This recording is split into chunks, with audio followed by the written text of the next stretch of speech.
Welcome to the Learning Cities interview series by the UNESCO Institute for Lifelong Learning. We're speaking to UNESCO learning cities around the world to find out how they're coping with COVID-19 and how they're ensuring that learning doesn't stop during these times. After having spoken to Zhu Jiao from Wuhan 3 weeks ago when the city was slowly taking steps out of isolation, I'm very happy that we have with us today Mr. Dan Chen, who's lecturer at the Wuhan Vocational College of Software and Engineering, who will give us an update about the situation in the UNESCO learning city of Wuhan. Welcome, and thank you very much for joining us. Mr. Chen, what's the current situation in Wuhan?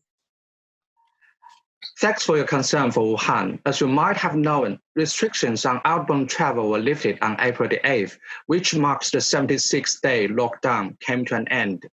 And the epidemic rating for Wuhan, once the epicenter, downgraded to low risk last Saturday for the first time. And that is not to say we can now stop the work on epidemic prevention and control. At the moment, daily life in Wuhan is returning to normal. The city is steadily recovering from the outbreak and restoring its vibrancy and vitality. So far, so good. Resuming work and controlling disease at the same time is becoming a new normal for the locals. That's very good to hear. Students have learned via online platforms for many weeks now. What are Wuhan's plans for reopening schools? The city government always strengthens the idea of safety first, giving the highest priority to life and health of faculties and students, and prudently making decisions on the specific time for the restart of schools. Wuhan will not reopen schools until the time when local epidemic is well contained and schools are well prepared in epidemic prevention control, as well as effective measures are ready to protect the health of faculties and students. One important issue at the moment is how to make up the normal class hours after reopening, especially for those graduating graders. Education authorities are considering to add one more class each school day and change the usual 5 school days a week into 6, taking up either Sundays or Saturdays. Besides, the new semester will be extended to late July. Such alternatives are expected to add 2 months to the total offline teaching. And we've done online classes for about 8 weeks, so the affection brought about by the epidemic can be minimized.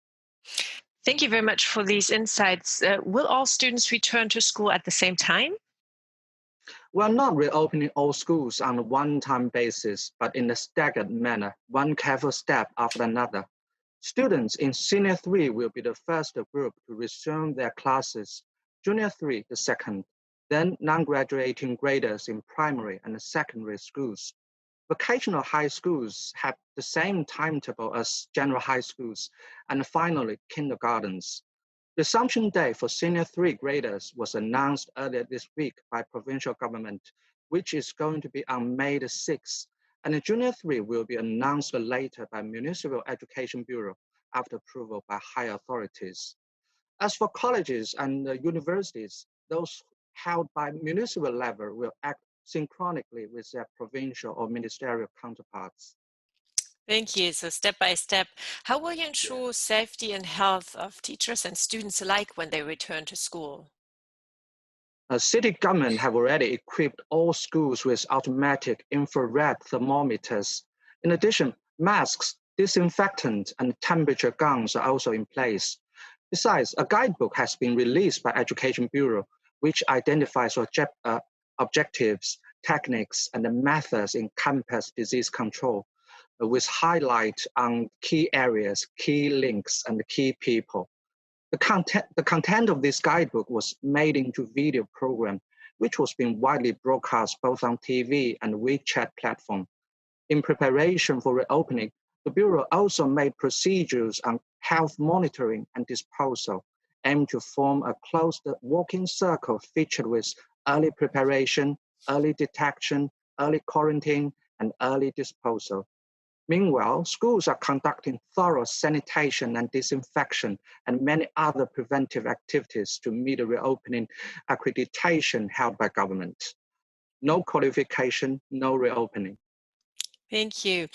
In our interview a few weeks ago, we learned a lot about the great variety of education programs for all citizens of Wuhan.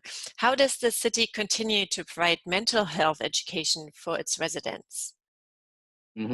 Firstly, Municipal Education Bureau issued a proposal to public amid outbreak, advocating community residents to prevent the epidemic in a scientific way, to positively respond to the change, to increase their self-prevention awareness and ability, and to enhance confidence in the fight against the pandemic. Secondly, the city organized a series of cloud education, cloud consultation, cloud live, and cloud services with the hope to enrich the residents' life at homes, ease their tensions, and help them make proper mental, proper mental adjustment. Among these was initiated a campaign of Cloud Thank You Card. A lot of local residents volunteered to make cloud cards with beautiful local scenery and words of encouragement on them. Through these virtual cards, they not only convey their best wishes to those who were fighting on front lines or supporting in various ways, but displayed a positive, healthy, and upward spirit. Thirdly, community education regularly launches video resources on mental health through a virtual classroom on its official WeChat account. A variety of learning materials, medicals, guidebooks, and tips on disease prevention has also published to public. Also by this channel, timely psychological consulting services are available to all residents. Besides, community educators not only provide online courses for residents, home-based learning, but also they are good listeners and mental advisors after class. They always encourage residents to have a peaceful, rational, and a positive attitude towards the epidemic. Moreover, various activities have been organized based on community education system. For instance, some districts launched courses centering around traditional Chinese medicine. They taught participants to make sachets containing herbals of antivirus function.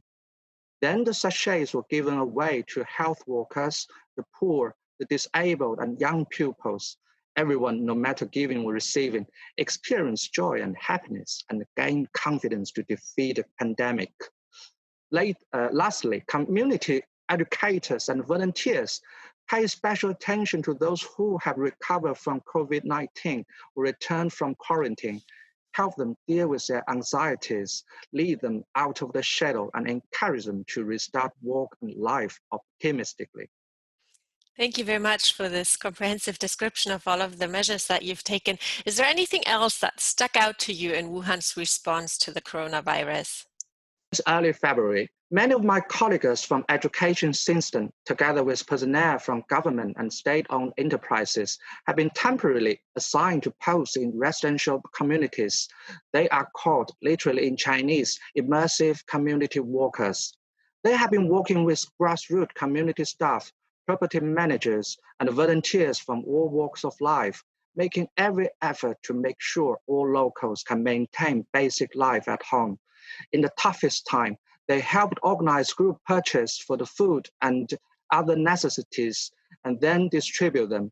They bought medicine for the old and accompanied the sick to hospital, regardless of their own risks.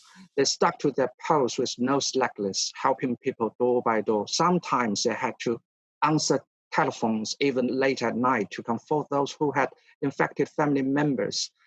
It was these people that set up a key line in the war against the virus. Lots of heartwarming stories have been seen not only at home, but among global communities as well. Human beings are in a community with shared future. We are willing to work together with all friends and to look out each other for these trying times. Finally, we sincerely hope that the pandemic can be effectively controlled and everyone's life and learning can return to normal as soon as possible. Thank you for your interview. Thank you very much for these final words, these hopeful final words, and thank you very much for taking the time to speak to us about the learning city of Wuhan and its response to the coronavirus, the COVID-19 pandemic.